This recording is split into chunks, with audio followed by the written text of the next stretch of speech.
Hi again, everybody, and welcome to another edition of the New Jersey Titans Coaches Corner. Craig Doremus, thanks so much for joining me this week. Thanks for having me, Tommy. Well, coming off a weekend split against the Northeast Generals on Friday night, 6-1 win for the Titans on Friday. Jake Swade, Connor Pelkey each had multi-point games. First talking about Swade, doesn't seem to be a flashy type out there, but there's a reason why he was made captain. He really seems to step up when needed, and he certainly did on Friday, didn't he? Yeah, I think Swader has come in here and made a big impact on our team and our culture and organization from day one. Obviously, has some junior hockey experience both in our level and in the United States Hockey League as well. And he's come in here really determined to work hard and make a positive impact on our team every day. And he does that day in and day out, whether it's in the weight room, on the ice of practice, or obviously during the games here. And I think for us, we've been able to enhance this game a little bit in terms of what he can offer a hockey team offensively. Obviously, he brings the compete and battle and grit and details to his game every single day. And I think it's fit well in our dressing room and amongst our forward group. And we've been able to complement him in his game ways as well. So really happy for him. And you know, I know he's going to make a college coach very, very, very happy. You know, someone's going to get lucky with Jake here down the stretch. And I'm just so happy and proud to have him as part of our organization and as our captain right now. Well, Connor Pelkey also, again, was pretty strong in that game with a goal and an assist. Providence commit, with that performance extended to a three-game point streak. Can you give everyone an idea of how his game has really progressed this season? Yeah, I mean, Connor's went through what a number of kids go through when they transition from minor hockey up to the North American Hockey League. You know, the game's a little bit faster. The ice is quote-unquote smaller. The game's moving very, very quickly, and there's a lot of details that go into it with and without the puck. So I think you've seen Connor grow as a hockey player in the last 3 months. Never mind from the beginning of the year where he was in August when he came in with the guys initially. His game continues to get better and better, and I think for Connor, what he's started to figure out and learn per se is he's really embraced doing extra work aside from just what the team is required to do day to day. He's putting in extra time, whether it's in video or off ice or in the gym, and I think he's seeing the benefits of that on a day-to-day basis here. And you know, still moving forward, there'll be some peaks and there'll be some valleys, but I think Connor's learned to have a mature approach to the game, and I think his 200-foot aspect of hockey has really come along nicely. And we know it's been tough for him at times. He's a prolific goal scorer and point getter at minor hockey, and at times that becomes difficult when you're not finding the back of the net like you used to. But I think you're seeing more and more progress from him in terms of that. And Friday night, we was able to find it there. Christian Stover, in I believe only his second, maybe third performance for the Titans. He has been a real stalwart in spite of the fact you guys were outshot. Thanks to him, especially early on in that game, you guys were able to really just hang on to the lead and then pull away at the end. Give me an idea of the kind of backstop that Christian Stover is right now as compared to what he was when he was first in the NA a few years ago. Yeah, I think Christian has bringing a veteran presence to the crease back there. His composure and his poise at times, regardless of the temperature of the game, has remained steady, and I think that's been important for our team, especially in the way we play. And you mentioned the youth of our roster, so things are going to go wrong and haywire at times, and I think he's been able to calm things down, whether it's play with the puck on his stick, quieting down a forecheck, whether it's rebound control or freezing the puck, quieting it down, or quite frankly, a game-changing save, which I think you alluded to in terms of Friday night. It's a 6-1 win, so immediately everyone goes, well, they scored a lot. But unless you're watching the game, you don't realize the high-quality saves he makes both in the first and second period to allow us to expand our lead and pull away there late. So he's been a real nice addition to us, fits in well. Very low-maintenance kid in terms of ego and expectations, just wants to come in, be a part of a winning formula. And he's done that for us since day one when he arrived here in New Jersey, and couldn't be more happy to have him back there steering the ship for us right now. Well, towards the end of the game, there was some healthy snarl on the ice, we'll call it, kind of a playoff start of the atmosphere. Now, you obviously don't want to get pushed around, but you also have to kind of walk that fine line between getting pushed around and getting into heavy action and risking guys getting suspended. Is that all part of the game, part of the learning process for these guys to try to kind of walk that line? Yeah, absolutely. And it's something that we spoke about in detail, both leading up to and during the game, about making sure that we stay focused on the task at hand and playing between the lines, whistle to whistle, not getting caught up in any nonsense or stuff that would distract us from the mission. And I think, again, the growing process there, you saw it come through. I think at times we let our emotions get the best of us. Like you said, you want to stick up for yourself and be cognizant of having a teammate's back for sure.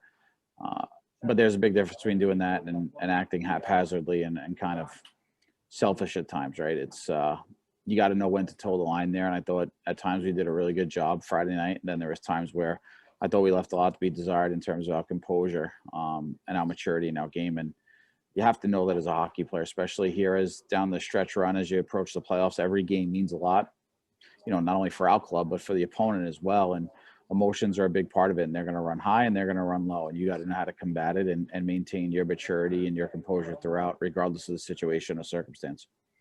Now, Saturday night was a different story, a tight 4-3 loss. Although you peppered the goal pretty well, you ran into a hot goalie. It happens.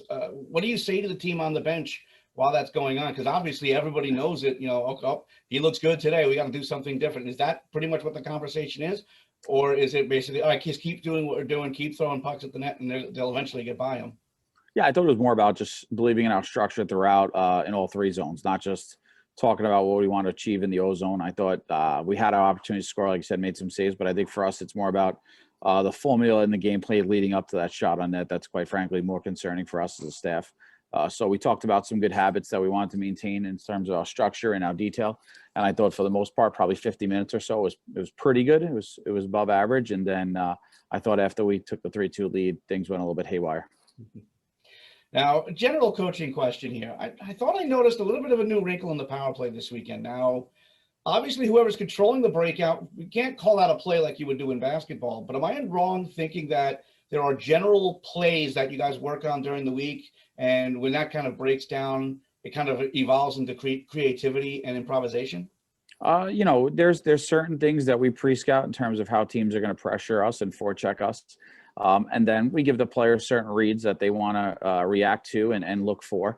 And then it's up to them to make the right decisions in terms of what they're seeing and evaluating on the ice. As coaches, you want to guide them and give them some advice and some options on what to look for and what reads to see. But at the end of the day, when the puck drops, they got to go on the ice and execute it and make decisions. And it's live, so it's quick and mistakes are going to happen there. But yeah, there's certain adjustments we have in every week that are subtle here and there based on, what the up ice pressure is of the opponent. And this week was no different. Just went through some pre-scout stuff and, had an idea of what we wanted to do should certain situations dictate them. And some played out and some didn't, but overall happy there. I think at times we leave a little bit to be desired in terms of recovering the puck off it, but it's not perfect. They're kids. They make mistakes and we got to learn to adapt on that. And when things don't go the way we necessarily plan for or expect to, how to retrieve the puck and maintain some offensive pressure. Now, as much as the main focus for you and your staff right now is this season and the playoff chase, there's always an eye to the future. Titans have announced the dates for the pre-draft camp and the main camp, June 25th to 27th and July 26th to 29th, respectively. So basically, in deciding to get who gets the invites to these camps, is there a lot of scouting going on throughout the season while you guys are preparing for games? There's also kind of a sidetrack. Okay, we kind of look at these games as well. Yeah, for sure. I mean, that's always been part of the balance here and part of the work and the heavy lifting is maintaining that eye on the prize, but also that one eye on the future as well, because that's an important part of it. I think the one thing we've prided ourselves on since I've been here is that long-term success, not just being a flash in the pan. We want to make sure that we're sustainable year after year and producing Division I athletes year after year. And I think we've done a really good job of that, to be honest. So it's nothing different in terms of, this season being a little bit later. Camps will be a little bit later. The obvious changes, the ability to go out and watch physical games from the coach's standpoint, from more importantly, the scout standpoint. A lot of it is based on video and watching guys and evaluating, doing homework via phone calls and Zooms and whatnot.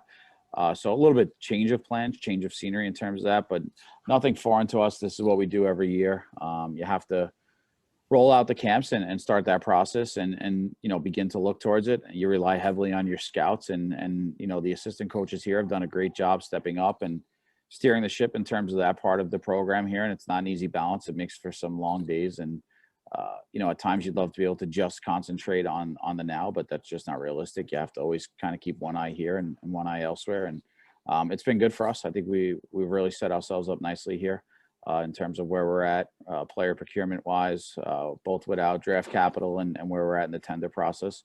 And like you said, that leads over to the pre-draft camp, which is always an exciting time. And then the real nuts and bolts of it in terms of the main camp and the construction of the roster for the 21-22 season. Now, speaking of scouting, one great advantage of being a part of the Titans organization is that it's so vast. You have a number of teams in-house that you get to take a look at. So now 5 of those players have been selected as affiliate players. You have Colin Grable, Marcus Sang, and Gage Viersma from the 18U team, along with Pat Riley and Ethan Wangus from the 16U team. So what does that really mean for those young men kind of joining, in a way, the NA team? Yeah, I just think it's a credit to them and the hard work that they've put into the season, albeit, again, a different one this year. But we've been fortunate enough to watch those guys with so much in-state competition. We've seen our midget program probably more so than ever this year before. And those guys have done a good job on their respective teams in terms of separating themselves from their opponents and quite frankly, their teammates as well. Each guy offers a different, unique skill set that we think is transferable at some level to the North American Hockey League and something we want to continue to obviously watch and monitor. But nevertheless, want to give those guys the acknowledgement that we do see what growth of their game. And yeah, I'm sorry, go ahead. No, that's okay. Just, I think to those guys, it's a credit to them in terms of what we think, not only of them now, but what we think they could be in the future as they continue to develop and get a little bit bigger and stronger and improve on the ice as well. Yeah, a little technical glitch there. Sorry about that. No moving worries. forward to this weekend, 2 games against the first place Johnstown Tomahawks. In spite of the separation in the standings, games are usually pretty close. With the Titans winning 2 of the last 3, what do you need to do to get back in the win column this weekend? I just think we got to get back to what's made us successful here. There's certain things that we've been able to evolve as a team and as a lineup that guys have bought into. And when they've done that, we've had some success and some sustained success, not just a split or a one-off here, a one-off there, 2 steps forward, 1 step back. The guys know that. They see the formula. They've lived it. They've succeeded with it. And then conversely, they failed when they've gone away from it. So I think for us, it's getting back to what we believe to be a winning formula. And then just executing and quite frankly, avoiding those critical mistakes. And on the flip side of it is taking advantage of the mistakes the other team does make or you force them into, finding the back of the net there. So as you mentioned, we've had some really good tight battles with Johnstown this year. That's a well-coached, talented team. And we know we have to bring our A game in order to give ourselves a chance to win, an opportunity to win. I think we've displayed to ourselves more so than anything that we can do it. And I think that was something early on the season I'm not sure existed, but now we believe we've made the right improvements in terms of our roster and our structure and our detail that we could go out there and compete. Now it's a matter of having a good week of practice and putting in a good game plan and then going out there and executing and avoiding critical errors, in terms of puck management and staying out of the penalty box. Well, last weekend, Titans were able to admit limited number of fans for the first time this year. In spite of the late start times, after 9 o'clock at night, the weather outside wasn't all that great. We actually had a pretty good turnout considering. Really speaks to the fan base really being hungry for live Titans hockey once again, doesn't it? Yeah, absolutely. I mean, I've always said it here. Like I know our crowd in terms of volume doesn't compare to some of the other more, premier franchises in terms of attendance. But I've always said that our fans have been loyal. They're passionate about our team and the support they bring to it. And then, a lot of credit to the families here who have longed to be able to see their children play hockey this year. For some of them, it's been over a calendar year just from speaking to some of the parents this past weekend.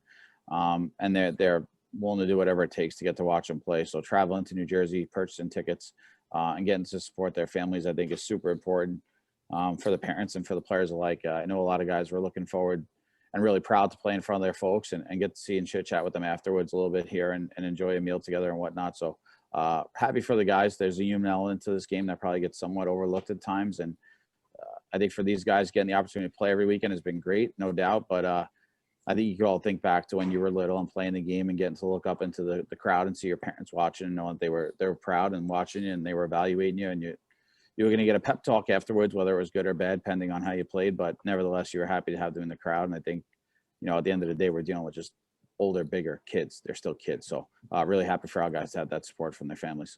Heck, even in the NHL, they're still kids and probably love to see that crowd up in there. And Yeah. the good thing is now in the NHL, they're starting to bring some crowds in slowly but surely as we try to get back to some kind of normal. It's going to be great moving forward. So Johnstown this weekend, Friday at 7:30, Saturday at 7 p.m. Fans, make sure you go to the team's website, njtitansnahl.com. for ticket details and all the procedures for entry. We want to make sure everyone follows the rules and make sure we can start adding more and more fans every week. But if you can't make it out, it's understandable, and we'll have you covered here on Hockey TV. Craig, thanks so much for taking the time out, and best of luck this weekend. Thanks again. I appreciate it. See you over the weekend. Well, that'll do it for another edition of the New Jersey Titans Coaches Corner. My name is Tom Wilms, and we'll see you real soon.